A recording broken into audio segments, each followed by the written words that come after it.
Can everybody hear me? I hope.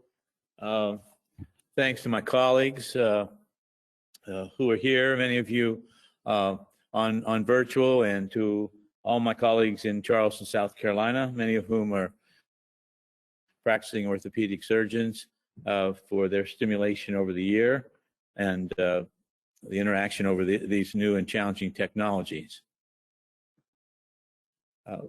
Here's kind of a recapitulation of why this costly infection is so difficult to approach. And Jay and others have outlined, I think, very well what some of the issues are. I'll address a few of them in this talk, trying to save a little time as we move along. About a year ago, Microgen was kind enough to show me their data of about 11,000 submitted orthopedic samples. These are all not from prosthetic joint infections, but they reflect many within these data. And it really gives you a good idea of both the microbiome and the pathobiome that we're dealing with in this disease. You can see a quick summary there that if we were just asking how many of these infections are polymicrobial, probably 50% at least. Dr. Schmidt's helped me comprise these data just to give you an idea of some real surprises within these isolates, and others which are hardly a surprise. That is, number 3 there you can see Staph epidermidis, number 4 Staph aureus, and what percent they comprise. Not way up in the 30, 40, 50% that we would have gleaned over the years from culture. But probably a much more accurate indication of which of the microbiome organisms become pathogens. There are some very surprising organisms in here. For instance, at number 5, an Acinetobacter species that most of us never deal with. There is a great panoply of sequence variation among the Acinetobacter genus.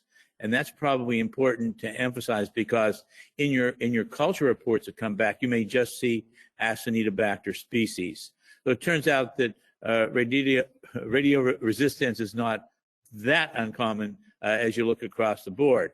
Down at the bottom here, we see some of these minor staphylococcal species. About 16 of these coagulase-negative staphylococci are capable of causing human disease. So it's really important to understand the difference among these species, which has been coming out over the past couple decades. Another Acinetobacter that pops up near the bottom, Acinetobacter galuian, as I think it's how it's pronounced. So of these organisms, to emphasize once again, more than 2 species were in 50% of these samples. Just to give you a quick breakdown overall, these are from the thousands of samples that were received.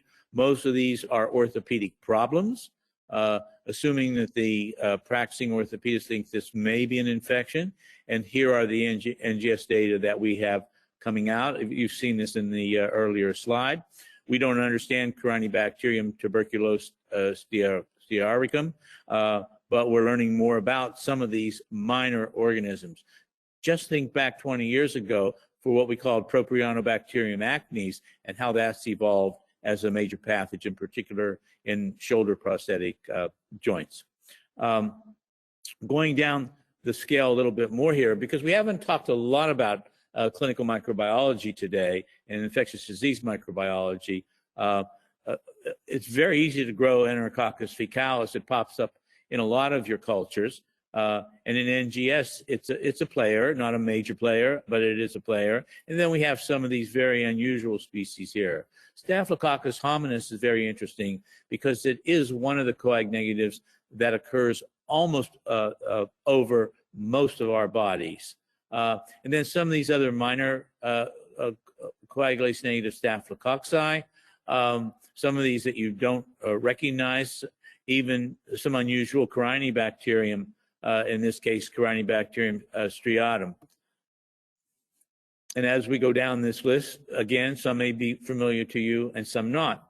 A good example, I think, of what Dr. Parvizi was talking about that he would not ignore, for instance, if he had what seemed to be a minor E. coli species within a polymicrobial return. What about a Fangolia magna? Well, if you really look at the literature on Fangolia magna, it is usually a pathogen, or it's playing a pathogenic role. So I would add to what Jay said there is that I would not be one to ignore Fangolia magna. What's ideal therapy for it? I don't think we know, but it is an obligate. It is an obligate anaerobe. So we have to have some major anaerobic antimicrobial. How many of our thousands of patients with ongoing treatment for their prosthetic joint infection are receiving a major anaerobic drug like metronidazole or clindamycin? Very interesting questions that we're going to cipher out over the next 4 years. Let's just look at the Staphylococci hits for a second here. Epidermidis by far and away the most. One pearl about Staphylococcus lugdunensis, it's almost always going to be a pathogen. You're not going to get lugdunensis out of a joint, or particularly out of a blood or tissue, when it is not a pathogen. So we have to pay very close attention to that. Almost always requires an infectious disease consultation. Lesser organisms like Hemolyticus and Warnii are always around the coagulase negative role as pathogens. And in the case of these data, 55 out of 11,000, 41 of 11,000, they are really minor species. They may seem more major when you're only looking at culture data, but here we're looking at all DNA data as it comes through. And now very, very minor coagulase negative staphylococcal species. Conii, Pasteurii, simulans are older identified coagulase native staphylococci. Staphylococcus pseudointermedius is really a cat pathogen, or a cat commensal that becomes a pathogen. Very interesting that it even shows up at all. And I think this is a major strength of Microgen's NGS ability to pull out these minor species and show you that they can speciate these according to that 16S RNA gene. And of course, these are at the very minimum names that you don't even want or need to know. So what are some of the explanations about what is addressed to me? That is, what about culture negatives? Well, culture negatives just have to do a lot with what Nick was talking about in determining what your threshold is. Many joints, infected and not, are going to have some bacterial DNA. We have to be sensible about where we draw our thresholds. But the idea that that there's true false negative, to me, is a pretty unlikely explanation. False positives are even easier to get at, in the sense that the only explanation that Dr. Schmidt and I and some other scientists could come up with is this idea of bacterial netting, where you have traversing cells through that joint. They're really not part of that synovium or part of that joint tissue, but they in fact bring bacteria in a transient way that could be detected by low threshold DNA analysis. And we're going to hear more about bacterial netting over the next few years in terms of an antimicrobial protector and as an antimicrobial target to rid ourselves of the circulating organisms that arise from a pathogenic source. What about removal of contaminants? I think that Dr. Goswami has really addressed this beautifully in a lot of the data that he showed you.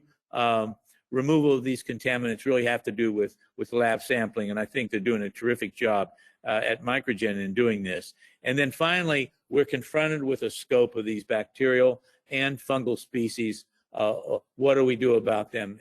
This is called continuing medical education, and that we are all educating ourselves about minor species that are viable but not culturable. And we are going to have to confront how we're going to deal with this. I think this will be the story for this remaining decade. And we have to understand that we want to aim at some consistency and determine what are common pathogens within these VBNCs.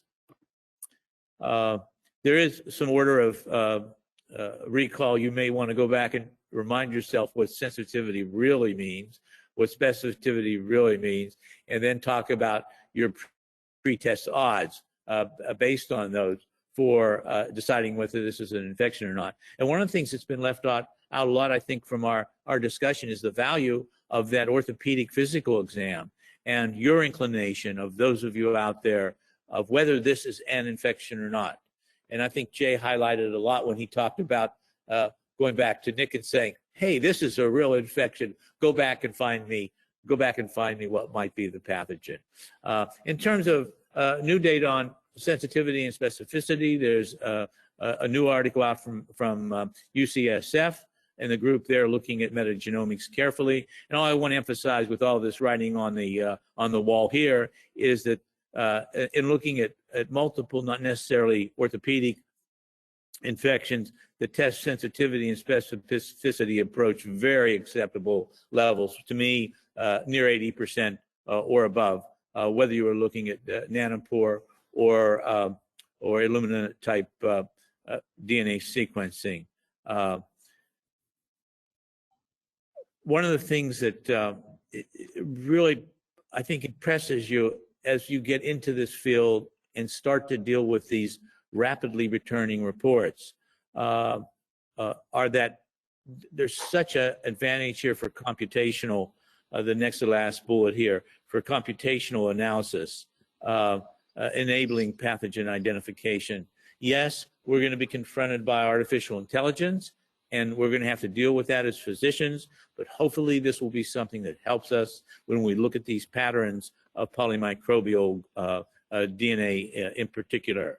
And I would end by saying that rapid NGS is a very promising tool for diagnosis and therapy of unknown infections from multiple body sites, just as this paper has highlighted, and in particular with PJI, which is such a catastrophic infection. You know, it reminds me of Hurricane Hugo in terms of its serial progression.